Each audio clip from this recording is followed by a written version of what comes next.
Yes, good afternoon sir. Good afternoon. सुन पा रहे हैं आप? Yes sir. कैसे हैं? Fine sir. तैयार हैं?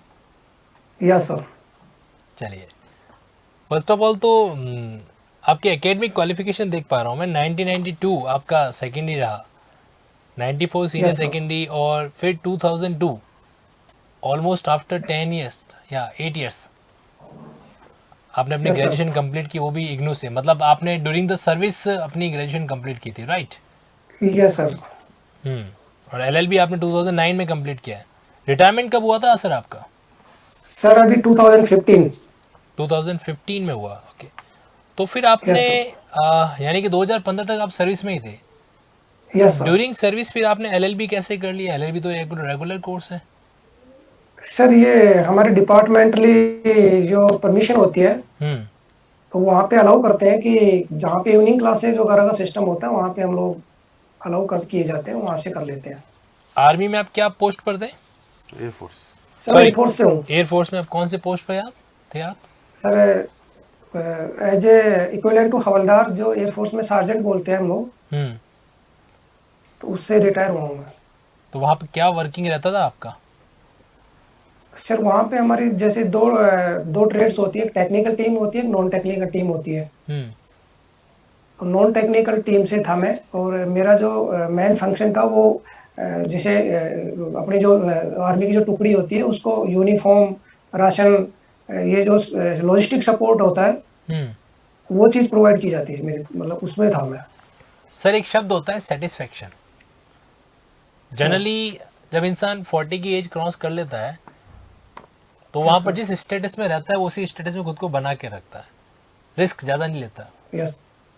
लेकिन यस आप सर। इस विचारधारा से अलग बहने वाले इंसान हैं, कुछ बताएंगे इसके बारे में आप? सर इसमें ऐसा होता है कि जैसे अपने आप पे अगर कॉन्फिडेंस है, तो अभी जैसे स्टेट और जो जैसे हमारे इंडियन सर्विसेज में भी बहुत सारी जो जॉब है, पोस्ट हैं, उनमें हमको अपॉर्चुनिटी दी जाती है। हम्म। उसमें हमारे लिए एक रिजर्वेशन, एक कोटा फिक्स किया हुआ है। जैसे अगर हम स्टेट गवर्नमेंट में भी आना चाहें तो हम्म। उसमें भी वेरियस पोस्ट के लिए अलग अलग हमारे लिए रिजर्वेशन की फैसिलिटी दी हुई है। हम्म। तो अगर हमने कुछ क्वालिफिकेशन कर रखी है और अपने आप पे थोड़ा कॉन्फिडेंस है, हम्म। तो we can gain it sir. But आपको नहीं लगता इसके कारण आप कहीं कहीं जो यंग कैंडिडेट्स होते हैं उनका एक अपॉर्चुनिटी कहीं कहीं है जो लैप्स करवा रहे हैं, क्योंकि आप ऑलरेडी सर्विस में रह चुके हो। अब आपको कहीं कहीं एक पेंशन अमाउंट भी बन रहा है, और यंग कैंडिडेट्स है जो बिल्कुल ही अनएम्प्लॉयड है, टोटली अनएम्प्लॉयड है। नहीं, वो तो सर ये सब तो गवर्नमेंट की पॉलिसीज है, not only in this JLO post, but ये तो आरएस में भी फैसिलिटी है, अदर अगर ग्रुप डी सर्विसेज के लिए जाते हैं उसमें भी है। अब ये तो इंडिविजुअल पे डिपेंड करता है, हम कितना अपने आप को कितना गेन कर पाते हैं। हम्म। ये जब गवर्नमेंट ने ऐसी पॉलिसी बना रखी है तो अपन को उसका अपॉर्चुनिटी का फायदा उठाना चाहिए सर। Right sir. अभी आपने एक शब्द इस्तेमाल किया, रिजर्वेशन। जनरली हर अच्छा। रिक्रूटमेंट के अंदर दो तरह के रिजर्वेशन होते हैं, दो अच्छा। कैटेगरीज ऑफ रिजर्वेशन कह रहा हूँ मैं, एस सी एस टी की कैटेगरी बात नहीं कर रहा। दो तरह के रिजर्वेशन, दो कैटेगरीज ऑफ रिजर्वेशन, नाम बता सकते हैं अच्छा। आप? हॉरिजेंटल एंड, अभी याद नहीं आ रहा सर मुझे, vertical. Horizontal and vertical. Vertical, sorry. Explain कीजिए इनको। हॉरिजेंटल एंड वर्टिकल्स में ये होता है सर, जैसे अ, जैसे मैं ओबीसी कैटेगरी से हूँ सपोज कीजिए, हम्म। और एक्स सर्विसमैन कैटेगरी में मुझे रिजर्वेशन चाहिए। हम्म। तो अगर मुझे रिजर्वेशन मिलता है तो जो जनरल कैंडिडेट्स होते हैं उनकी ओबीसी सीट से ही कट ऑफ होकर मुझे रिजर्वेशन मिलेगा। हम्म। मतलब ओबीसी कैंडिडेट की एक सीट कम हो जाएगी। हम्म। तो इसको बोलते हैं। और फिर इसमें भी हमारे में भी हॉरिजेंटल सिस्टम, ये तो वर्टिकल हो गया। अब इसमें हॉरिजेंटल सिस्टम ये होता है ये कि, वर्टिकल था जो आपने अभी बताया? यस सर, हम्म। इसमें भी जैसे एक्स सर्विसमैन कैटेगरी में भी अगर हम तीन तीन लोग हैं और चार लोग हैं, तो अलग अलग कैटेगरी से है, कोई ओबीसी से है, कोई जनरल से है, हम्म। और कोई एससी से है। इसमें भी उसमें भी रिजर्वेशन का अलग से वेरिएशन किया जाए, हम्म। वो एक हॉरिजॉन्टल सिस्टम हो जाता है। चलिए, बिजनेस जो होता है उसके सर अंदर काम आने वाले कौन कौन से कानून है जनरली?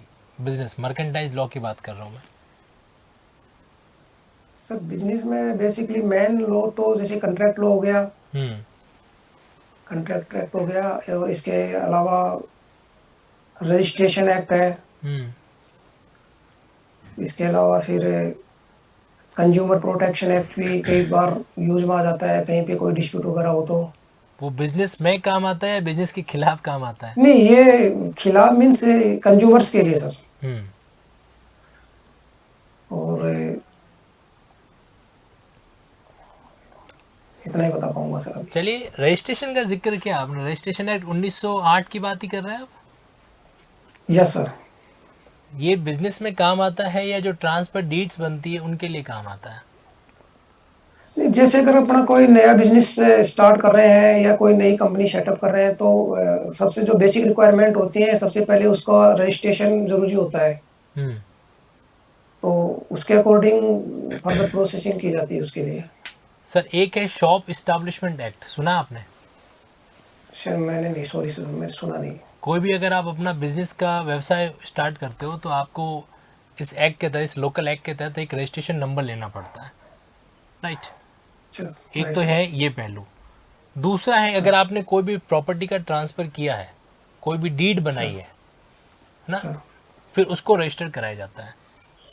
तो इन दोनों को ही क्या आप रजिस्ट्रेशन एक्ट 1908 से कवर करवा सकते हो क्या?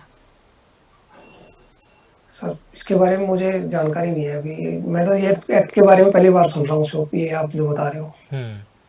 चलिए, कोई बात नहीं। सर अलग अलग कानून में से आपका कौन सा फेवरेट है, सिविल या क्रिमिनल? सर बेसिकली नॉर्मली मैं क्रिमिनल लॉ ज़्यादा हम्म। प्रेफर करता हूँ, उसी की इंटरेस्टेड ज़्यादा रहता है मेरा। क्रिमिनल लॉ में से कोई भी टॉपिक जिस पर आप 30 सेकंड कुछ बता सकें, कोई भी टॉपिक, एनीथिंग। हाँ सर, सीआरपीसी भी बता सकता हूँ। Proceed please. जैसे सर सीआरपीसी में क्या होता है, जैसे कोई भी क्राइम है, उसमें कॉग्निजेबल ऑफेंस और नॉन कॉग्निजेबल ऑफेंस, दो तरह के ऑफेंस होते हैं। Hmm. Cognizable offence means the offences for which any police officer can arrest without warrant. Hmm. तो एंड नॉन कॉग्निजेबल ऑफेंस में ये होता है कि उसको कोर्ट की परमिशन या कोर्ट के जो वारंट इशू होता है उसके बाद अरेस्ट किया जा सकता है। हम्म। अब इसमें सर फर्दर प्रोसेस ये होता है कि जैसे कहीं भी कोई क्राइम होता है और उसकी रिपोर्ट पुलिस को दी जाती है, जो सेक्शन 154 में पुलिस किसी पुलिस स्टेशन में या नियर बाई जो भी पुलिस चौकी है, तो सेक्शन 154 में अगर वो आपकी एफआईआर रजिस्टर नहीं करते हैं, तो उसके लिए अपन उस डिस्ट्रिक्ट के जो एसपी है उसको बाय रजिस्टर्ड पोस्ट उसको सेंड की जाती है। और वो उस पे अगर ये उसको ये लगता है कि हाँ ये कॉग्निजेबल ऑफेंस है और ये क्राइम हुआ है, तो वो अपने लेवल पे या अपने किसी नीचे के अधिकारी के द्वारा उसकी जांच करवा सकता है, इन्वेस्टिगेशन चलिए करवा सकता चलिए है। चलिए, ठीक है। दो बातें, सर एफआईआर रजिस्टर्ड होती है, एफआईआर लॉन्च की जाती है।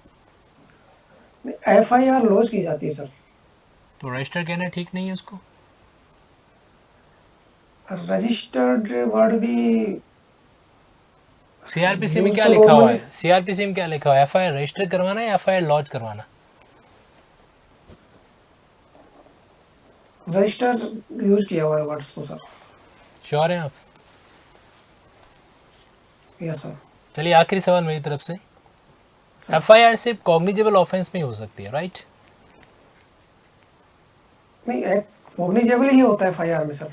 बेसिकली मैं वही कह कॉग्निजेबल रहा हूँ, ऑफेंस की। कॉग्निजेबल ऑफेंस में ही हाँ एफआईआर हो सकती है ना।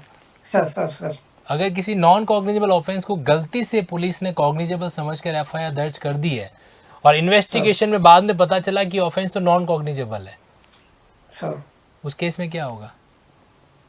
उस उसमें मैटर तो को कैसे फिर डील किया जाएगा?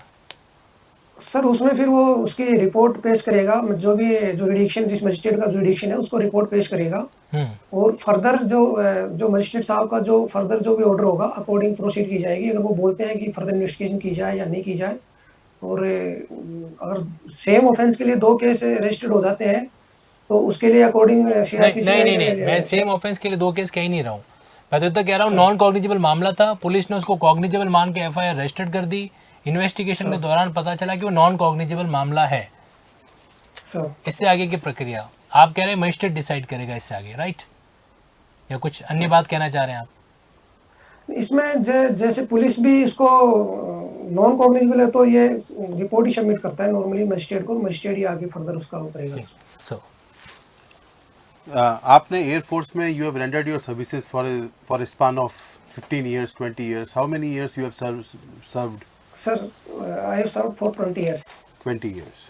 इट मीन्स कि एयरफोर्स और आर्मी पूरे हिंदुस्तान में फेमस है अपने प्रोसेसेस डिफाइन करने के लिए, और Yes, sir. उन्होंने अपने प्रोसेसेस को इतना शानदार तरीके से डिफाइन कर रखा है कि आज आप हैं, कल आपकी जगह पे दूसरा कोई आएगा तो इंडियन एयरफोर्स के ऑपरेशंस पे कतई फ़र्क नहीं पड़ेगा। एम आई राइट? Yes sir. अब जब आप ऐसे ऑर्गेनाइजेशन में 20 वर्ष तक एकस्टम्ड हैं काम करने के लिए, और अब आप मान लो अगर आपको जेएलओ बना दिया जाए और आपका पोस्टिंग हो जाए नगर निगम या जेडीए, जहाँ पे आप पब्लिक डीलिंग बहुत ज़्यादा है, उनके केसेस बहुत ज़्यादा पेंडिंग है, वहाँ पे कुछ भी चीज़ डिफाइंड नहीं है, वहाँ पे कोई प्रायोरिटाइज नहीं है काम। जैसे एयरफोर्स में आपने 20 साल तक काम किया तो आपको हर चीज़ डिफाइंड मिली, प्रोसेसेस डिफाइंड मिले, सब डिसिप्लिन था, टाइम मैनेजमेंट था, एवरीथिंग वाज डिफाइंड। तो आप अपने आप को मिसफिट नहीं पाएंगे ऐसे माहौल में काम करने के लिए, या आप नहीं, एकदम सर। आइडियल फिट मानेंगे अपने आप को? नहीं, आइडियल फिट मीन्स सर अपने आप को बनाना पड़ेगा अकॉर्डिंग जो भी ऑर्गेनाइजेशन अपन को मिलता है काम करने के लिए। अब जैसे एयरफोर्स भी ज्वाइन किए तो हमने वहाँ भी जाके कुछ ना कुछ नया सीखा है सर, और अपने आप को उस ऑर्गेनाइजेशन के अकॉर्डिंग अपने आप को फिट बनाया है।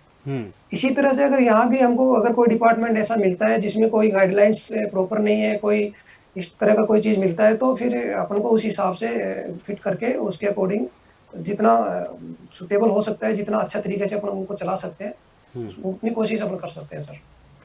अच्छा, दूसरा सवाल मेरा ये है कि ये आपका सेकंड अटेम्प्ट है। Yes sir. इससे पहले आपने सेम पोस्ट के लिए अप्लाई किया था, यस सर। और कहाँ तक पहुँचे थे आप? सर दैट टाइम वो वैकेंसी 2013 में आई थी, और मेरा रिटायरमेंट 2015 में था। तो मेरा इंटरव्यू के लिए जब आया तो मेरा इंटरव्यू कंडक्ट नहीं हो पाया था वहाँ पे उस समय। What was the reason? Only because you were in employment, that's why your interview couldn't take place? हाँ, because I applied as an ex-serviceman and RPSC said कि you are not ex-serviceman because you are retired in 2015 and as per the RPSC guideline you have to completed your service before 2013 means before submitting your जब application। आपने apply किया था आपको पता था कि आप एक्स सर्विसमैन नहीं है, यस सर। फिर भी आपने खुद को एक्स सर्विसमैन की कैटेगरी में रखा? सर कुछ जॉब में ऐसा होता है, जैसे सेंट्रल की जॉब में अगर हम लोग अप्लाई करते हैं तो वहाँ पे एनओसी की प्रेफरेंस दी जाती है, एनओसी को वहाँ पे वैलिड मान लिया जाता है सर। आपने एनओसी ऑब्टेन की थी? हाँ, एनओसी तो मेरे को मिल गई थी सर, बट एनओसी को अभी तो आरपीएससी में अलाउ कर दिया, पहले एनओसी अलाउ नहीं थी सर। ठीक है, तीसरा मेरा आखिरी सवाल यही है कि आपने 2009 में कानपुर यूनिवर्सिटी से एलएलबी किया था। Yes sir. अब आ गया 2021। Yes sir. लीगल क्षेत्रों में भी बहुत ज़्यादा इजाफा हो गया है, और यस सर। कानून को लीगल साइंस के रूप से देखा जा रहा है आजकल। Yes sir. तो आप अपनी इस बुनियादी जो नॉलेज है जो 2009 में आपने प्राप्त की थी, आप इस जॉब में अपने आप को कितना जल्दी और तुरंत प्रभाव से अपडेट करने के लिए क्या आप क्या करेंगे ऐसा कि आप एकदम से अपडेट हो जाएंगे? आप प्रैक्टिस कर रहे हैं अभी? सर मैं जाता हूँ, जैसे मेरे को टाइम मिलता है, मैं जो मेरे बार सीनियर काउंसिल में रजिस्ट्रेशन करा रखा है आपने? Yes sir. रजिस्ट्रेशन नंबर क्या है आपका? सर 887 2015। ओके। तो रेगुलरली सर आफ्टर 2009 के बाद में भी मैंने आरजेएस अटेम्प्ट किया है सर 2 टाइम्स, और एक टाइम मैंने हरियाणा जुडिशरी अटेम्प्ट किया है, and all services I qualified, pre examination I qualified. Very good. क्योंकि उसमें सर उसमें रिजर्वेशन सिस्टम है नहीं उसमें, वहाँ पे एक्स सर्विसमैन का। So as a OBC candidate I have appeared and I qualified 2 times RJS pre. ठीक है, but thank you. Okay thank you sir, जैसा आपने बताया कि एयरफोर्स में जो आपका जॉब था बेसिकली वो फील्ड जॉब था, जितना मैं समझ पाई आपके जो भी आपने अभी एक्सप्लेन किया उससे, कि आपका मेनली फील्ड जॉब था।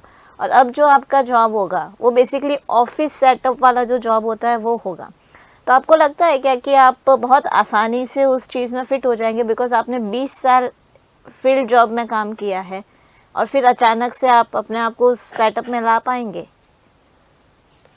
मैम टोटली फील्ड जॉब नहीं था, उसमें ऑफिस प्लस फील्ड दोनों होता है, क्योंकि हमें जो हमारी फोर्स है उसकी पूरी एक डाटा बनानी पड़ती है, उसका पूरा कैलकुलेशन, उसका फर्दर नेक्स्ट 3 मंथ्स का क्या रिक्वायरमेंट है, क्या अपन को आजकल एवरी सब जगह पे कंप्यूटराइज सिस्टम हो चुका है, तो हमको पूरा एकदम सारा चीज़ कंप्यूटर पे अपडेट रख के और उसकी रिपोर्ट अपने जो फर्दर नेक्स्ट हेडक्वार्टर्स है उनको सबमिट करनी पड़ती है। तो 3 मंथ्स का या जो भी हमारी जो पॉलिसी है उसके अकॉर्डिंग उसका राशन है, पानी है, पेट्रोल है, डीजल है, व्हीकल्स है, उसका मैनेजमेंट हमको पूरा अपडेशन लेके चलना पड़ता है। तो हम ये नहीं कह सकते कि टोटली फील्ड जॉब था, मीन्स ऑफिस भी अपनों को कवर करके चलना पड़ता है मैम। ठीक है, मतलब आप कहीं ना कहीं कॉप अप कर पाएंगे उस चीज़ के साथ में, क्योंकि आपने ऑलरेडी वो किया है। दूसरा सर, मैं ये समझने की कोशिश कर रही थी, क्योंकि जनरली क्या होता है, इस पोस्ट का बेसिक क्वालिफिकेशन जो है वो है LLB किया हुआ, कोई भी ग्रेजुएट, लॉ ग्रेजुएट जो है वो इसका बेसिक अप्लाई कर सकता है इस पोस्ट के लिए। आपके पास में ऑलरेडी इतना लंबा एक्सपीरियंस है IAF का, सो आपका वो एक्सपीरियंस कहीं आपके इन कामों के बीच आएगा? क्योंकि जनरली ऐसा होता है, अगर मैंने जैसे मैं अपना ही एग्जांपल दे सकती हूँ आपको, कि अगर मैंने 5 साल कोई एक तरीके का काम किया है और फिर मैं किसी नए सेटअप में जाती हूँ, तो मुझे वो जो मेरा पास्ट एक्सपीरियंस है वो कहीं ना कहीं इंटरप्ट करेगा नई चीज़ों को सीखने और समझने में। सो इसे आप कैसे कॉप अप करेंगे? कोई स्ट्रेटजी बनाई है आपने? यस मैम, इसमें क्या है मैम, आफ्टर 2009 मैंने जब लॉ कंप्लीट किया, उसके बाद मैंने हमारे डिपार्टमेंट में भी एक डिपार्टमेंट होता है, उसको लीगल डिपार्टमेंट बोलते हैं। तो जो भी लीगल मैटर्स हैं वो डिपार्टमेंट डील करता है, तो उसमें भी मैंने 3 इयर्स के काम किया हुआ है। तो जैसे जो भी कोई जैसे रिप्लाई बनानी है या किसका क्या करना है, वो उसमें मेरे को एक्सपीरियंस है, I have experience in that field also. और यहाँ पे भी मैंने हाई कोर्ट में मैं प्रैक्टिस करता हूँ, तो हाई कोर्ट में मैंने इंडिपेंडेंट भी मैंने अपने केस लड़े हैं, मेरे नाम से भी अगर आप उन्हें डालते हैं नेट पे तो यू यानी कि आप अपने एक्सपीरियंस को इस्तेमाल कर पाएंगे कुल मिला के, राइट सर? चलिए आखिरी सवाल, 100% अपना right। अंतिम केस आपने कौन सा लड़ा था हाई कोर्ट के अंदर? सर मैंने अपने लिए ही एक मैं कानून, फाइल की जस्ट थी कानून मैंने। का एक लाइन में आंसर दे दीजिए, क्या कौन से कानून से संबंधित था वो केस? सर ये RJS वैकेंसी रिजर्वेशन के लिए ही था, वो मैंने रिट फाइल की थी अपने लिए ही, बट हाई कोर्ट ने एग्री नहीं किया। कि वो बोला एक्स सर्विसमैन की क्योंकि other वैकेंसी क्यों states नहीं में दे रहा है, यही मैटर था? यही मैटर था। ओके, चलिए आप जुड़े हुए रहिएगा RJS सर, रूल्स। जुड़े हुए रहिएगा, आपको अभी फीडबैक देते sir. Thank you ji sir.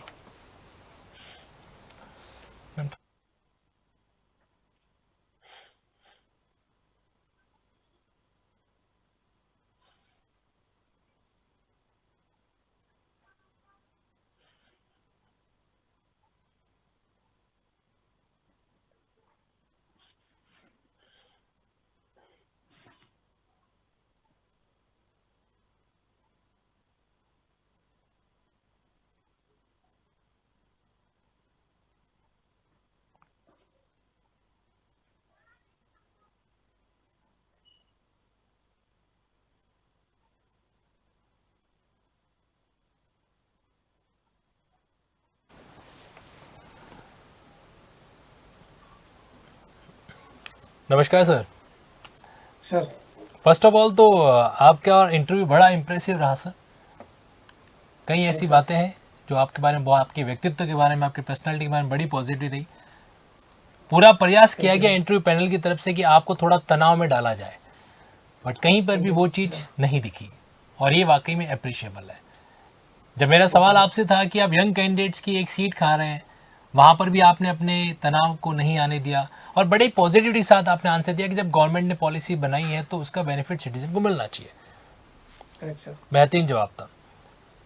Young candidates के बारे में बात हो, रिजर्वेशन के बारे में जब कॉन्सेप्ट आपसे पूछा गया, ठीक है थोड़ा सा आप लाइन में ऊपर नीचे हो गए थे, बट इट्स ओके। रिजर्वेशन का जो आपने पॉइंट बताया था that was also good. FIR के मामलों के अंदर भी कहीं कहीं कॉन्सेप्ट थोड़ा सा वीक लगा। नॉन कॉग्निजेबल मामलों में अगर FIR हो भी जाती है कॉग्निजेबल समझकर और बाद में जब पता चल जाता है वो नॉन कॉग्निजेबल है, तो उसको कंप्लेंट केस की तरह ट्रीट किया जाता है। सेक्शन 2 क्लॉज D उसका एक्सप्लेनेशन बड़ा स्पष्ट कहता है इसके अंदर, है ना? तो ये थोड़ा सा हमें जानकारी रखना पड़ेगा। बाकी ओवरऑल जो है बड़े इंप्रेसिव है, पॉजिटिव एटीट्यूड है आपका और इसी चीज़ को आप लेके चलिए। डेफिनेटली आप इंटरव्यू को एक सिलेक्शन तो देंगे ही, इसमें कोई दोहराई नहीं है।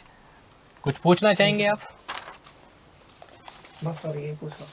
बिल्कुल, आप इसी तरीके से इसको कंटिन्यू रखिए और थोड़ा सा कानूनी कॉन्सेप्ट अगर अच्छा हो जाए ना, हाँ बिल्कुल जो sir, basic I will basic बात है, update देखो ये myself. एफआईआर बहुत बेसिक बात है ना, इसकी जानकारी थोड़ी में होनी चाहिए। Right sir. जैसे रिजर्वेशन के मामले में आपकी पकड़ बहुत मजबूत है, हॉरिजॉन्टल वर्टिकल पे आपने बहुत बखूबी से निभाया है, और वो शायद इसलिए भी नहीं पाई और क्योंकि आप इंटरव्यूअर को खुद मालूम केस पड़ में लड़े। जाता है कि आपका खुद का अनुभव इसमें झोंका हुआ है। राइट सर, तो बहुत बढ़िया सर, ऑल द बेस्ट। नमस्कार। Thank you sir, thank you.